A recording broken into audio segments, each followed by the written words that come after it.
City of my heart, Guy Kettlehack. Infirmity exacts obedience. Sometimes I feel like royalty.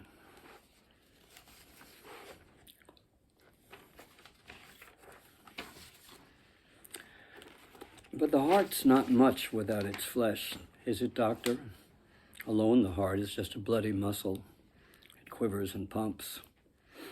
So I will slow down, lower my sights, start, say, by telling you how I relax. I think I can promise that I will guide you more clearly than you've ever been guided. I will pursue Freud's dictum like a knight on a crusade. I shall, I promise, say everything.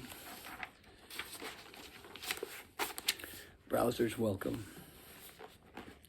The way I relax is to take off my wig and take my partials out of my mouth and then take off my clothes and shoes, bearing the pain that laboriously unlacing my right shoe, the built-up one that gives me some ability to stand without toppling over, always causes me. And I slip on my dark red silk robe and turn on the Brahms Second Piano Concerto. And by the time it gets to the slow movement, the movement that wants to be a cello concerto, I'm in 1895 London and the Lord of all I survey. That's my favorite time, 1895 in London. And I've done everything I can to piece it together in this tiny studio apartment of mine. It's amazing what you can order by phone. Probably the best time of my life was 15 years ago when I moved in here and took measurements of all the windows and walls and imaginatively drew out, mentally constructed the drapes and swags and silk-tasseled ropes that now swathe and delineate my home. You can call discount fabric houses and they deliver. My aunt is an expert seamstress and she made all this cloth into everything I drew. Brass candlesticks, plaster angels, faded oval photographic portraits of long dead consumptive children flesh out this Victorian gallery. By now it's got patina and dust, which becomes me. Gives the view I've got of myself when I relax and listen to Brahms, an ornate and very satisfying frame. What I'm told is a rare form of arthritis began crippling me before I can remember, which means, as far as I'm concerned, I've been crippled since birth, perhaps since conception, perhaps at the very moment whoever my father was shuddered and shot his sticky fluids into my mother's guts. I have just told you all I know of my father, a donor of sperm. My mother never talked about him. He is a pure abstract matter of deduction. I am here, ergo some male's extremity must once have invaded my mother. The only real social shock I've had to endure came in first grade when my mother made the mistake of trying to put me in with other normal, fully mobile kids. Up until that time, I'd received some private kindergarten instruction from my mother. I remember singing the alphabet and trying to spell my last name, Hilgen. I had never seen other children except from my bedroom window, which overlooked West 103rd Street between West End Avenue and Riverside Drive. Sometimes I'd see a child or two children being taken by the hand, I presume picked up by their parents, brought home from school. My life had, until that horrifying moment when my mother made her ill-advised attempt to socialize me, taken place entirely in a dark 7-room apartment 9 floors above the street. I cannot remember ever once descending from that apartment until I was made, briefly, to go to school, although I know I must have been taken from it numerous times as an infant, a baby, a small child, for the endless diagnoses, re-diagnoses, and medical treatments my mother later told me I had to undergo. But I remember nothing of any doctors, nothing but what it was like to crawl and pull and push my way through the bedroom doorway into the hall, into the dining room, into the living room, where I would haul myself up underneath the ornately carved legs, muscular-bodied satyrs of the grand piano, my secret place and where even now I go in my mind when I want to feel happiest and safest.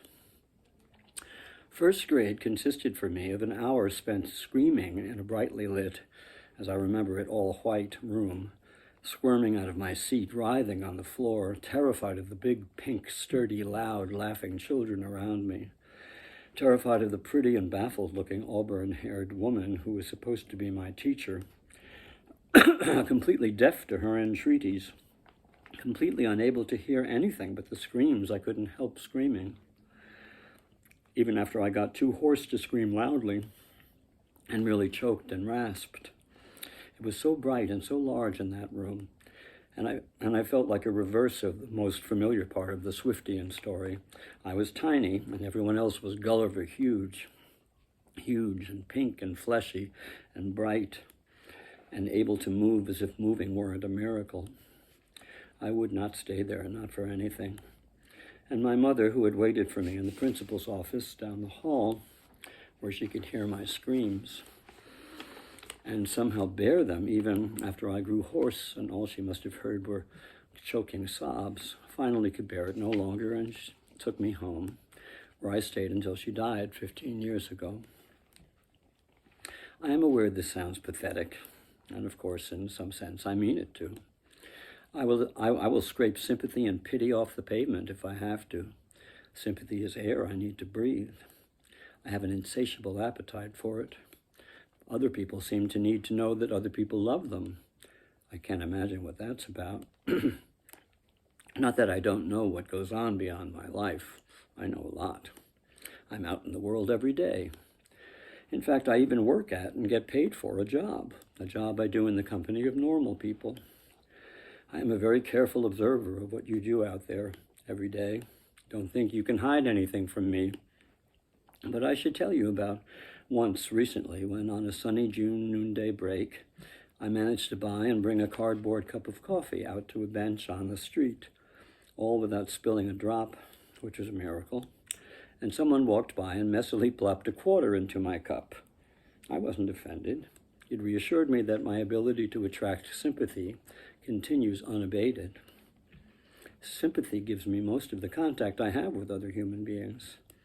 It's as if there is some artery open in me, open in full view of passers-by, an artery bleeding all over me, down my body, falling, gushing in pools onto the pavement, an artery that in everyone else is safely and invisibly embedded, but in me is inescapably, almost horrifyingly out in the open. You know how when you pass a fountain you throw in a coin? Well, I know that whatever gushes out of me invites a similar response, except saturated with pity. People give to me to protect themselves from becoming me, to atone for their sins, and that's just fine. Most people don't have a clear view of their function in the world. I have what I think is a clear view of mine. I have an absolutely beautiful voice. I didn't realize I had a beautiful voice until, as a teenager, I listened to Johnny Mathis on the radio singing Moon River and realized that I could match him tone for tone, and in fact sounded better than he did, which I proved to myself by recording my own voice singing Moon River on a tape recorder my mother had given me once for my birthday. My vibrato wasn't as mechanical as Johnny Mathis's. It had a kind of ripe spontaneity and yet a tight control, a bit like the 1942 Judy Garland, say as she was in presenting Lily Mars. I would say I sound, at my best, more like Dick Haymes than Johnny Mathis. But Dick Haymes had to do so much terrible material, and I only choose the best material. My favorite songs are these: Never Never Land, which is absolutely haunting and which I do much better than Mary Martin ever did, with all her cutifying the ends of phrases. Anyone Can Whistle, the Sondheim song, whose bathos ought to embarrass me, but whose octave leaps lie so perfectly in my range. Something's Comin' from West Side Story. Had I been born in a different body, I would have made the definitive Tony. And perhaps my favorite of all, my one and only love. The lyrics of My One and Only Love are terrible, but they are so terrible that they highlight, by contrast, one of the most alluring melodies ever to occur to a human ear. The melody stands out like an orchid in cow shit. It is an absolutely enchanting tune, and I always give the lyrics all I've got, because doing that gives the melody all I've got. My voice sounds particularly wonderful on the line, I give myself in sweet surrender. I'm laughing as I reread this. It all sounds so smug, as if I'm completely in control, completely at peace with who I am. My disability, my need for sympathy, my absolutely beautiful voice. Well, the truth is, I'm a mess. I loathe myself, is what the truth is. And who wouldn't? This is what I look like. Rather, I should tell you what I'd look like to you if you saw me in the street, than what I look like here, naked, typing away on my mother's old Olivetti. On the street you would see, and more than likely want to rush over and help, a tiny, frail man of indeterminate age, walking, or rather wobbling, amazingly caneless, dressed absurdly in a too large camel's hair coat. I'm describing what I look like most months in the year. Only on particularly hot days in July and August do I trade the camel's hair for an equally too large London fog raincoat. A glamorously red-brown blonde wig, visible underneath a tan-plaid cabbie's hat, thick bottle-bottom glasses perched on a bird-like beak of a nose. I look like a bird, one of those naked little newborn things, all pale and featherless and awkward and ugly, a little like Joyce Carol Oates. But I'm a bird in British wools and tartans. I particularly like the color of my wig. It reminds me a little of the auburn hair of my late and unlamented first-grade teacher, only it's much richer, more golden, more glamorous. In fact, you might say my wig occupies the same relation to the color of my first-grade teacher's hair as my voice does to Johnny Mathis's. There is, however, no mistaking it for anything but a wig. I am a tiny, bald bird with an absurd hat of gorgeous hair. I gave up long ago on trying to appear natural. Too much that was natively wrong with me got in the way. What is it for someone like me to appear natural? In addition to my arthritis, I suffer from a chronic skin disease, which causes me to break out in rashes, although mostly hidden from view. My buttocks, thighs, chest, and upper arms are the usual arenas for this ghastly war, and which has over the years also caused me to go completely bald. My arthritis is evident mainly from the excruciatingly delicate and slow progress my body makes as it attempts to walk down the street. You expect me to fall. Miraculously, I almost never do. I am a seasoned master at keeping my body upright. I practiced in my built-up shoe, practiced walking about my mother's apartment, holding onto chairs, onto the piano, until I had achieved, under a variety of conditions and in almost every mood, a mastery of what it took to stay upright, a mastery of balance. What came to me so effortlessly when I sang, beauty, grace, life, balance, had, in teaching myself to walk, to be learned painfully from scratch and only imperfectly executed, but skillfully enough to keep me from toppling over. I am absurd in the street, but I am at least possible. When I am at home, as now, sitting at my typewriter, as now, naked except for a terry cloth towel around my red, rash-ridden, bent, scrawny loins, I am a very different picture indeed, and not, I'm afraid, possible at all. I'll go on about myself in a minute, but I just remembered something about Miami Beach, which it suddenly seemed urgent to tell. I once saw someone who seemed to be more of a misfit than I am. It was the first and only time this has happened. It was about 17 years ago, 2 years before my mother died. My mother wanted to go to Miami Beach, where she had never been. She had never been anywhere, really, since I was born, and although she never blamed it on me openly, I suspect she blamed me in her heart. In any event, we stayed at a rundown, small Art Deco hotel in South Beach and took a cab to have dinner at Wolfie's. Even 17 years ago, Miami Beach was showing signs of change for the worse, as everybody at the hotel kept telling us. But it was still then the mecca for the over 80 crowd, and certainly everyone sitting at a table in Wolfie's, with the exception of me and one other man whose name I saw by his name tag was Bruce, was over 80. Bruce sat by himself in front of the restaurant. He wasn't there to eat. He was there to sell jewelry. I tried to make up a story to account for him, a harmless but mentally disturbed cousin of Wolfie himself, perhaps. who was kept happiest and quietest when allowed to go through the motions of appearing to sell jewelry. In any event, he was blind as well as mentally off. His eyes, unshielded by the modesty of dark glasses, were cast over with a layer of what looked like thin cream, faded blue, and dead. He talked quite volubly to himself as he sat behind 8 or 10 ropes of brightly colored glass beads next to 2 signs, one of which announced "Browsers Welcome," the other, "Each gorgeous piece only $5. He was talking to Donna. Was this some remembered woman? A waitress at Wolfie's who had been kind to him, perhaps, to whose imagined form and warmth and caresses he masturbated late at night, safe back in the closed compartment of wherever he slept? She certainly seemed to be of romantic, even sexual interest to him. "You're looking terrific, Donna, honey. Good to see you again. What work do you do in Canada? How long are you here for? What's Chicago like? What are you doing later?" His dead, creamed eyes rolled aimlessly, but his face was lit up and animated, and I've never seen anyone more happy talking to anyone. 2 or 3 times he turned his head and his attention away from Donna and announced to the air, "Yours for only $3. A bargain." Between these spiels and conversational asides, he rocked back and forth.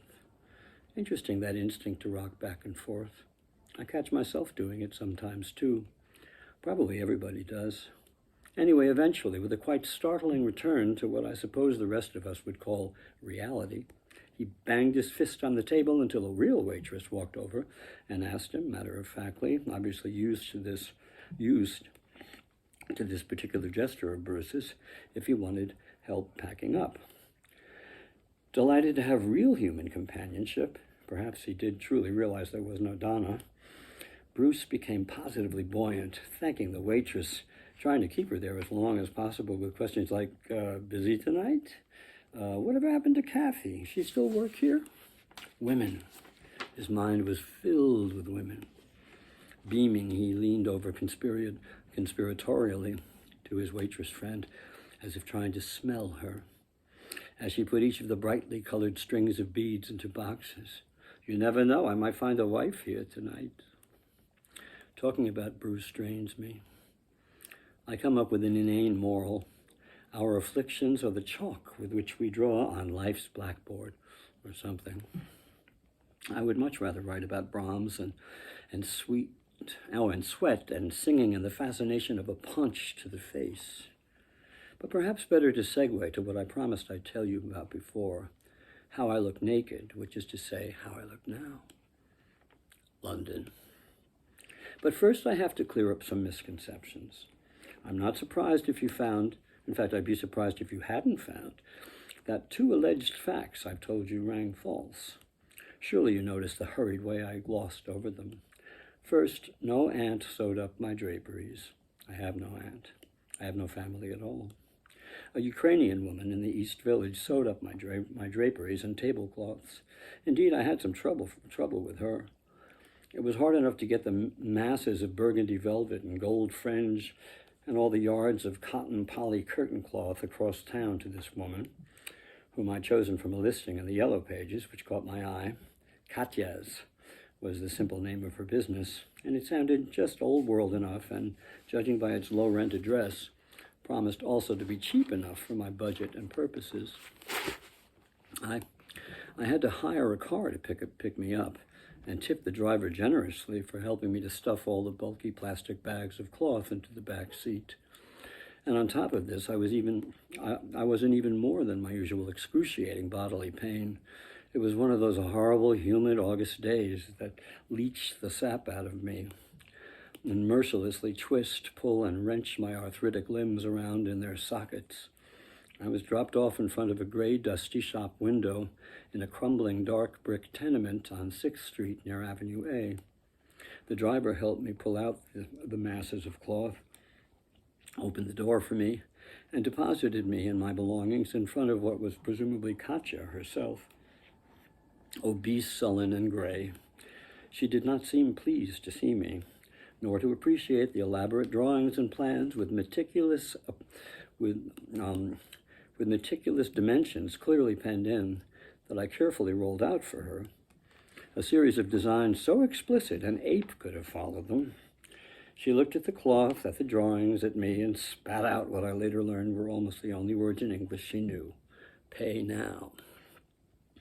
I won't bring you through more of the tiresome details, except to say that she did nothing with my cloth for weeks afterward. Weeks during which I lived in a fishbowl of 6-over-6 windows, which enabled passers-by on Charles Street to have their fill of every clothed and unclothed moment. Nearly 2 months later, when she still had done nothing, I returned to the shop and sat down on a folding chair in her dusty gray workroom across from her with the ultimatum that I would not leave until she had finished every last stitch I'd paid her to sew, and then instructed her, through a series of elaborate grunts and hand motions, exactly what to do and how to do it. She smelled. That was the worst of it. A kind of foul, hot, stewed smell seemed to seep out of the most unmentionable parts of her. I am no prude, as you shall shortly see. In fact, I love the smell of sweat on other bodies, sometimes including my own. But Katya's smell was disgusting. I have no illusions that she found me any more tolerable than I found her. I am grateful that I don't know a word of Ukrainian, because I'm sure that I was cursed horribly in the mumbles which gurgled out with every forced and stupid fumble of that woman's odious fat hands. It would have been nice if I'd had an amenable aunt. Sometimes my wishful thinking gets the better of me and tempts me to fib. I also have no job. That, of course, has always been out of the question. Yes, I do sometimes go, when my arthritis isn't prohibitively crippling, to the coffee shop on the ground floor of an enormous office building on 47th Street and 3rd Avenue, for reasons that I will later make clear. A passing businessman did indeed drop a quarter into my cup. I didn't lie about that. But it was not because I was on a coffee break from an office job. The idea. Somebody hiring me? For what earthly reason? What can I do for anyone? I was there because I was waiting for someone. The someone I was waiting for is half of the reason I'm writing to you. You see, what I really have to tell you is a love story. The most poignant parts of any love story are the moments of waiting, of longing for the loved one in the loved one's absence. However, this story involves more than one loved one. Indeed, it's a kind of ménage à quatre. I have had many of those moments of waiting and longing. There have been so many people to wait for. But I have also had more moments of consummation than you probably, from this self-pitying account of myself, had any reason to suppose. You think I don't know I'm self-pitying? I'm conscious of far more than you realize. But then this story should make all of that clear soon enough. The trip I took to Miami Beach with my mother is not the only trip I've taken. I've taken many other trips. I realized I could afford them 3 years after my mother died when, because of an innate frugality, which indeed I learned at my mother's knee, I'd managed to save and invest enough money from the small monthly trust fund income she'd set up for me to take one trip to London a year. I had no doubts about where I wanted to go. I'd been dreaming of going there all my life. I prepared myself for it all of my life. I'd studied enough books, particularly David Piper's excellent Companion Guide to London, to have a precise idea of what I'd find when I got there. Indeed, Mr. Piper's invitation, you'll find it on page 15 of the introduction to his eccentric and contentious book, "Behold her with open curiosity and be ready to follow your nose whither it may take you," is one I've taken literally to heart, especially the part about the nose. Of course, having the money to get myself to London by no means means an easy trip. I depend in airports upon the efficiency of strangers, which is to say, I need to set up a series of waiting wheelchairs and electric cars to get from any point to any other point in the vast reaches of an airport. There's no way I could walk those stretches on my own. Mechanical devices have to be summoned to let me off on one and greet me on another. My disability means that I'm always the first to get on a plane and the last to get off it. I do nothing without an escort. Infirmity exacts obeisance. Sometimes I feel like royalty. But this first trip, with and without the help of escorts and mechanical devices, was as marvelous as I could have wished. The first thing I did when I got to London, the first time, was to go to a boxing match. The November night air, the smell of it strikes me as the beginning of my love affair, the smell of that air. Diesel fuel, rotting leaves, maybe something to do with the Thames. All I know is that it hit me in the face as I hobbled out from my small South Kensington hotel into a cab a bellboy had summoned for me. It was amazing how natural all of this seemed. Or perhaps not so amazing, given the fact that I'd studied the London A to Z for so many years, had memorized the names and confluences of so many of her streets, already knew where every building was. I had inoculated myself with London long before I was bodily there. I even knew the currency, no awkward American fumblings from me about how much to tip the cabman. But I suppose I wasn't entirely prepared for the actual sight of things, and certainly not that smell. The cab slowly took me to the East 12 address I gave him. I'd found out from a weekly London guide I'd gotten from the New York British Tourist Authority the week before that six fights were to be staged at an arena smack in the middle of cockney London. The ride was magnificent. Nocturnal London is outrageously self-aware. She exists entirely to be stared at. Everything is spotlit. A cab ride through the night gives you all the sights stripped in the lurid light. Gleaming Westminster, Trafalgar Square with its absurd phallus, the strangely proportioned spire of St. Martin's in the Fields, spectral St. Paul's, the dolphin-bedecked Victoria Embankment, wall after wall of grand, absurd, smug Georgian, Victorian, and Edwardian excess, in pornographic blue-white light. Hermaphroditic London pushed all of her body into my face. Despite the long flight, I wasn't in terrible pain, wasn't aware of jet lag. In fact, I didn't feel any pain at all when at last the cab deposited me at the door of the sprawling late Victorian pile, which housed the arena. I was doing what I dreamed of doing my whole sentient life. How could I feel pain now? I had called ahead to reserve a ticket. I walked up to the box office, not quite believing they'd let me in. Surely something would prick this balloon. But no, the red-haired, not as nice a red as my wig, but then almost nobody else's red hair is as nice as that, middle-aged lady at the window had a ticket in an envelope marked Hilgen and handed it to me after I paid my £35, a not inconsiderable sum for an East London no-name fight card. But it was ringside. And of course, on my first night in London, at my first English boxing match, I had to be ringside. Oh, it's tedious to think I have to explain why I love boxing before describing the deliciousness of this night, so I won't. You can figure it out for yourself. In the longer view of my story, the important point was who was sitting in front of me. I wasn't in the first row. That was reserved for families of the fighters and local celebrities and press. I was in the row behind, at the end on an aisle, from which I could crane my neck and peer closely without obstacle into the roped-off white-hot ring. Actually, at first, the seat in front of me was empty. The seat next to that was occupied by a matronly, brassy-haired woman, anxiously looking around and in back of her, starting for a moment at the strange sight of me, but far more concerned about picking out of the crowd whoever it was she was looking for. People filled in the seats next to her, one of whom appeared to be her husband, who chattered something reassuring and incomprehensible. East London talk is a frightening mix of vowels and dropped consonants. No movie with Michael Caine had prepared me adequately for it. As if to tell her not to worry, that whoever it was she was so anxious to see would be there in a moment. There was a general decorum which satisfied me. Working-class London was, here at least, wonderfully well behaved, a kind of pleased with itself groundswell of cockney life, under control, alive, alert, but full of an English justice and reserve. This felt like a safe place. I started to relax.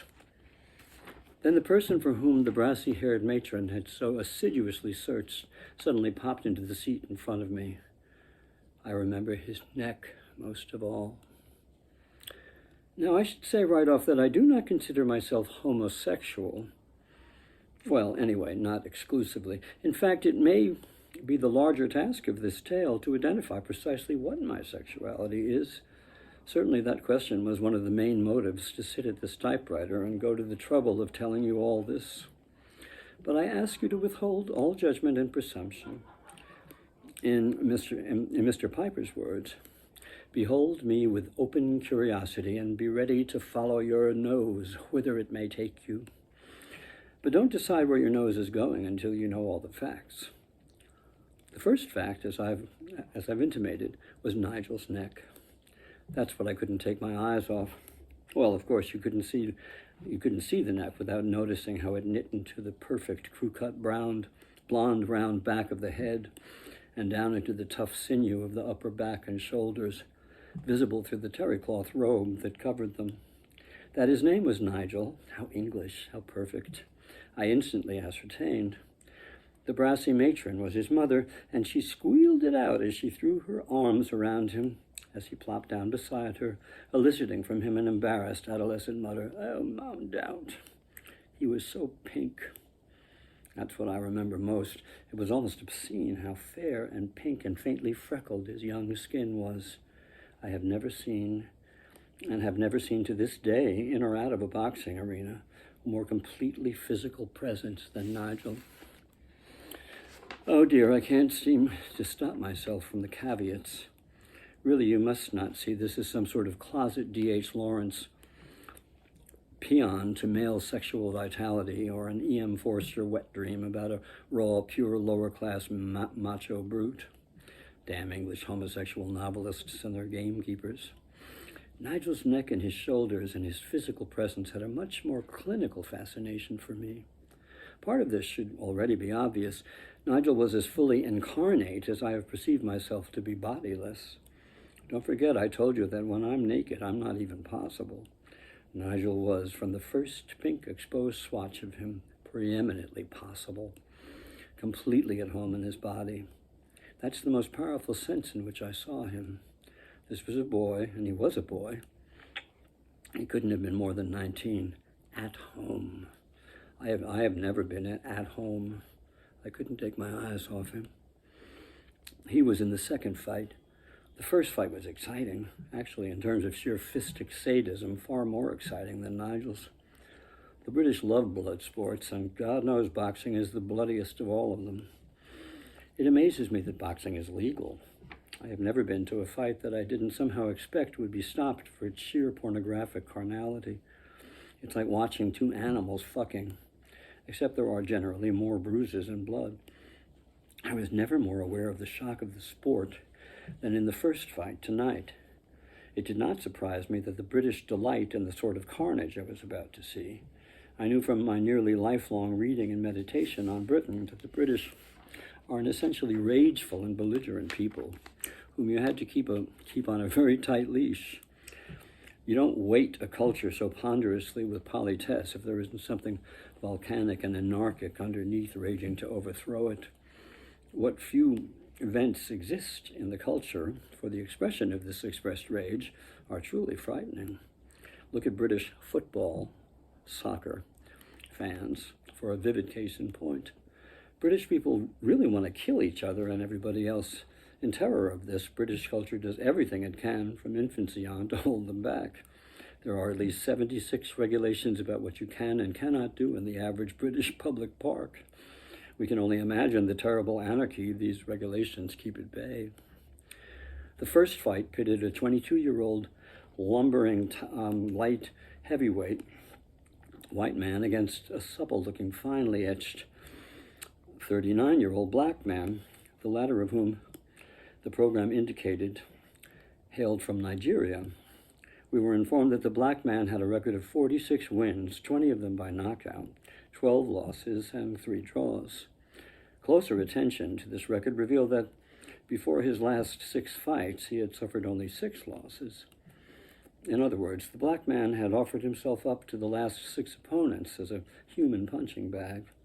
Finely etched or not, he was obviously too old to fight, had been punched far too many times, and was now nothing more than so much meat to chew up and spit out. As long as he could stand and approximate a boxer's stance, he would offer himself as the necessary sacrifice, taking what money he still could from it. The 22-year-old, who hailed from East London, had had 5 fights, all wins, all by knockout, within the first 3 rounds.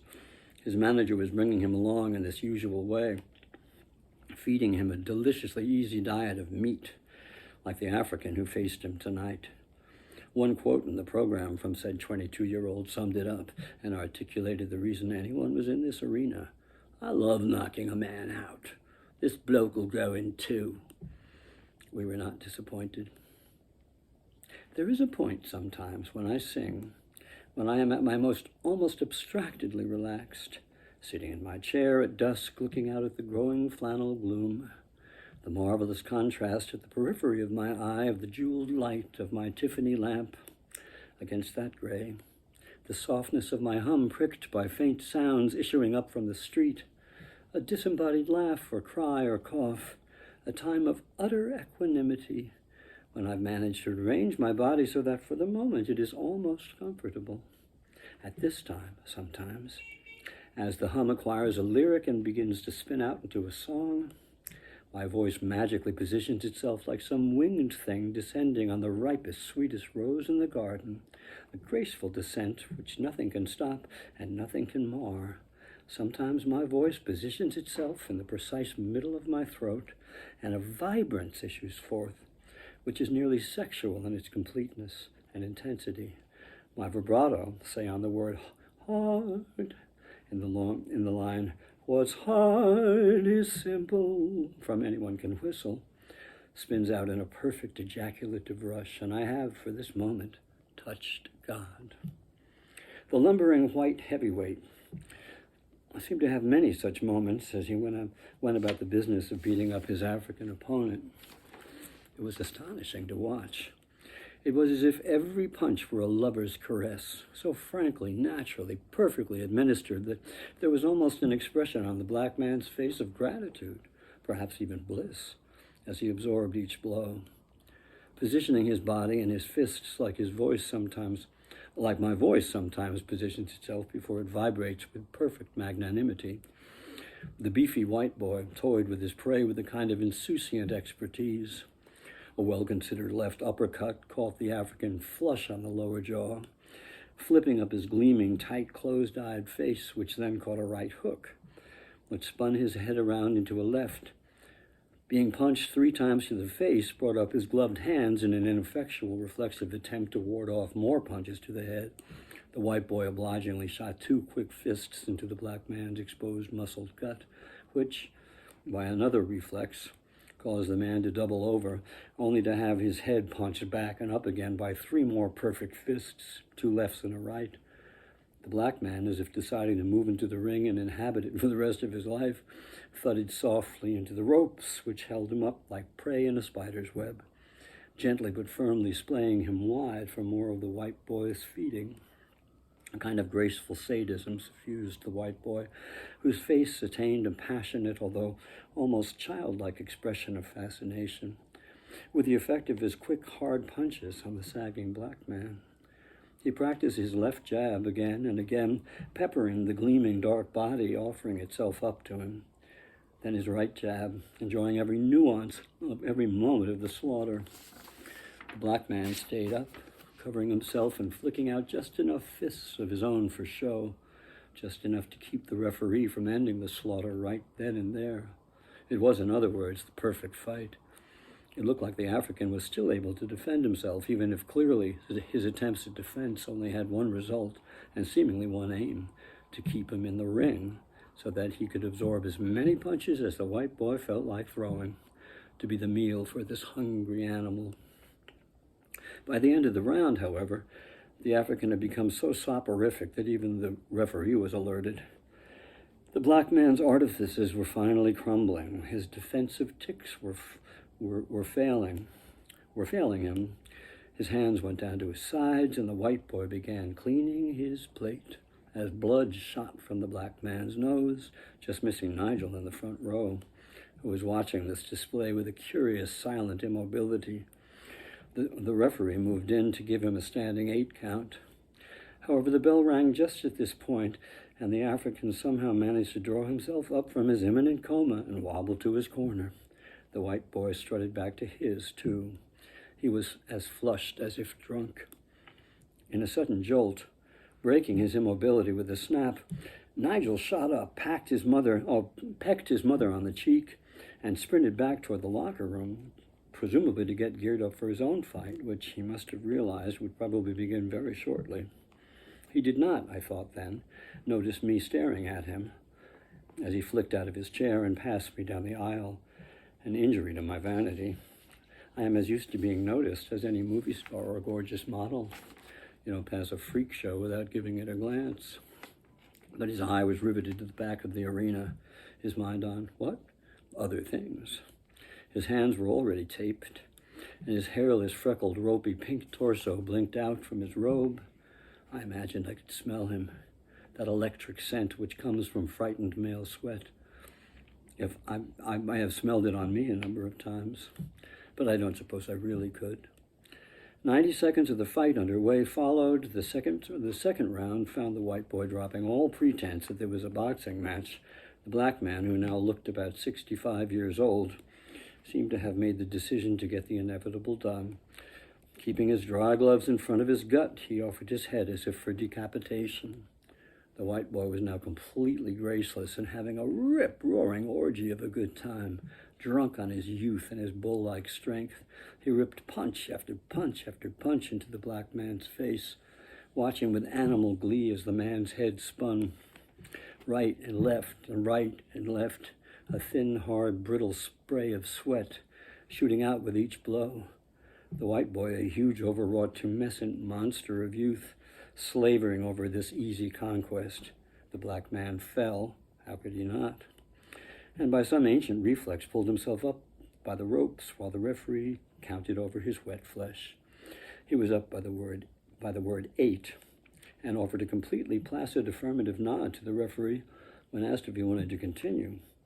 A faint smile of resignation seemed to flicker over his wet, black, puffy face, now gleaming with bright red blood, which stained his bright yellow mouthpiece. Was the African enjoying this as much as his opponent? I wanted to think so. And judging from the hoarse sexual cockney noise which now filled my ears, "Come on, mate, beat the fuck out of him," stays with me as the general exhortation. That's what everyone else wanted to believe, too. The orgy continued for 20 seconds more when, after swallowing 2 stiff, straight lefts and a final thudding right, the African seemed to feel he had paid sufficient dues, closed his eyes, and slumped slowly, dreamily onto the canvas. The white boy's eyes were wild as he catapulted his ugly, thick bulk into the air, leaping onto the nearest ring post, spitting out his mouthpiece like a bride throws a bouquet,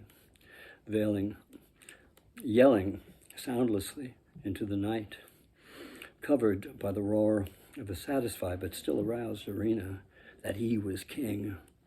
A weary, white-haired, elderly corner man helped the African, who had regained consciousness as if after a pleasing nap. His expression maintained the same placid affirmation as he'd shown the referee before the last killing blows, heavily out of the ring. Please do not think I miss the horror of the spectacle. It seems, as I've said, outrageous that this sort of staged debacle is legal. The urge again to explain, to fill in the cracks with a rationale. I'll fight it. You'll have enough cause to see why boxing gives me the thrill it does. You're the psychoanalyst, not me. Surely my fixations strike you as anal sadistic, at least, with some apparent traumatic difficulty with the preceding oral stage? That's your realm. It seems much more urgent to me right now to get on with the story, which is to say with Nigel, who, after the blood-spotted ring was cleared of its wreckage, now strutted down the aisle, wearing a gaudy black and gold satin robe with matching trunks, accompanied by 2 paunchy middle-aged men who, like pedophiles, seemed not to be able to keep their massaging hands off his back and neck, even as he trotted out in front of them and climbed up into the ring. Their hands were all over him, constantly massaging, patting, caressing, palpating the tough pink body of the boy, a body shortly to be put through one more savage trial. We'll stop it there.